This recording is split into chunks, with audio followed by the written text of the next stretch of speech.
What's up mga master, magandang araw. Maaga nga pala akong bumiyabiyahe dito kasi may nasipatan akong spot sa kabilang lungsod. Kaya tamang drive lang ako dito sa aking motor na 1 million cc at pinakadugay-dugay nakaabot na ako dito. Pero hindi silang muna ako magtabok kasi may mga motor pa man, baka ako'y madam agad. Pinalabay ko muna sila tapos tatabok na ako kasi wala ng motor. Dumating na pala ako sa aking pag-iispatan ngayon at nadaanan ko dito yung kalabaw. Ayaw niya magsalita kasi tinalikuran niya ako. Kaya nilalabyan ko na lang po siya. At hindi na jud pinadugay-dugay, nakaabot na jud ako. Dito ko ipapark ang aking motor. Kaya nga pala buntag sa iyo na maaga ako pumunta dito kasi sabi ng mga karamihang anglers na kung magdadalag fishing ka raw ay mas mainam daw kung umaga kang magcasting o hapon kasi agresibo daw yung mga dalag kapag umaga o kaya hapon. Kaya hindi ko na pinalibag dugay-dugay dito. Agad-agad ko nang tinatarong dito yung aking pamingwit at kinukuha ko niya rin akong pamain na pinalit sa online. Ito yung gagamitin kong pamain ngayon, baki-baki green. Na naman talaga yung mabisa ito sa dalag kasi marami na akong video na nakikita na ito yung ginagamit nilang pamain. Sana hindi ako nabubudol sa kinakikita ng aking mga mata. At syempre naman dito banda-banda, naghinahinan ako dito padol sa kilid sa sapat. Hindi na pinadugay-dugay, hinahagis ko na. Tamang bira-bira lang talaga ako sa mga puntong ito at pinapakiramdaman kung mayroon talagang isda. Kapit na lang mo dunggo yung aking pamain sa kilid pero waya mo kaya usog na pud ko gas dito. Pinakiramdaman kung may biglang tutukop. At pagkalingon ko dito ay may dalawang aso. Sabi ng isang aso, "Hi gwapo." Sabi ko naman, "Hello po." Mabuti na lang at mabait yung aso na wala yung takot ko kaya patuloy sa pagpadayon ako dito sa kapaghagisagis sa aking kawil. At biglang napaisip yung aking utak na parang nangangamoy zero ako ngayong umaga kasi sobrang napakamingaw talaga, wala mang mag-strike na haluan na dalag. Pero hindi pa rin ako sumusuko, hindi pa rin ako nawawala ng pag-asa at paglaom habang may tubig ay may isda. At sa mga puntong ito ay bumabaktas ako dito, hanap ako ng ibang pwesto. At dito may nakita ako kaya hagis agad. Kaya tamang bira-bira lang ako dito na nangingiramdam kung mayroon ba talagang isda nga mga tutukob sa aking kawil. Kapit na lang mo dunggo yung aking baki-baki green pero wala dun talaga. Kaya sa mga oras ito ay hanap na naman ako ng ibang mapagpupwestuhan. Tamang lakaw-lakaw lang ko dito at pagkadating ko dito ay bigla akong nakuratan kasi may nanagan man ng mga ano yan. At pagkatingin ko yung mga bibidak man di ay mga wild bibidak man di itong nanaragan sa tubig. Sobrang nakuratan talaga sila, nakakita siguro sila sa aking dagway. At pagkataon ay hagis na naman ako na namasin talaga ako dito makahuli ako ng dalag kit isa lang. Pero siguro dito sa area na ito ay nagsipagtakbuhan na rin yung mga dalag kasi nabigla sila sa mga bibidak na nanagan. Kaya dito banda-banday may isbog sa ko sa unahan at dito na hinapak ko na dito at binarabira ko na dito yung aking kawil. At samtang nagbira-bira ako dito ay may napansin akong parang may nag-aabang sa gilid. Meron na nag-strike eh, pinira ko agad.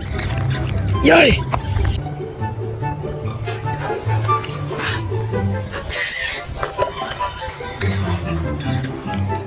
Yay! Sa mga oras ito ay sobrang nasasayangan talaga yung aking dagway kasi nakawala pa yung dalag. Yun pala ay maluwag-luwag pala yung aking fishing reel. Hindi ko pala na-adjust tugma yung aking spool. Yun siguro yung dahilan kaya nakawala yung dalag. Kaya dito banda-banda yung aking dagway kahilak ko na noon. Pero hindi pa rin ako nawawala ng pag-asa, baka andyan pa. Binalikan ko hagis ito, baka andyan lang yung dalag. Pero pakiramdam ko dito ay nawala na talaga. Nabulabog na siguro yung dalag na yun. Isibat na yun, natugka na siguro itong hubag-hubag tungkol sa kakuyaw. Pero dahil sobrang nasasayangan talaga ako kasi good size na talaga yung isdang iyon, hindi talaga ako nag-surrender pa dayon ako sa paghapak-hapak dito. Tamang bira-bira lang ako dito at pinakiramdaman at sus wala na dyan talaga. Bigyan na dyan daragan yung dalag na yun, sana kayo pumunta. Namiminghoy na talaga maayo yung aking dagway sa mga oras ito. Nawawala na ako ng gana at pagkatingin ko dito sa aking pamain na baki-baki, nawala dyan yung taon yung isa kamata. Isa kamata na lang yung natira pero okay pa ito, makakakita pa ito ng isda. Dahil sa mga oras ito lumabas yung araw at siguro na may nagsipagtaguan na yung mga isdang dalag kaya umuwi na rin ako. Umuwi aking dagway na may dalang panghihinayang. Panigurado na may hindi na naman ako dito makakatulog ng mahimbing sa mga pangyayari.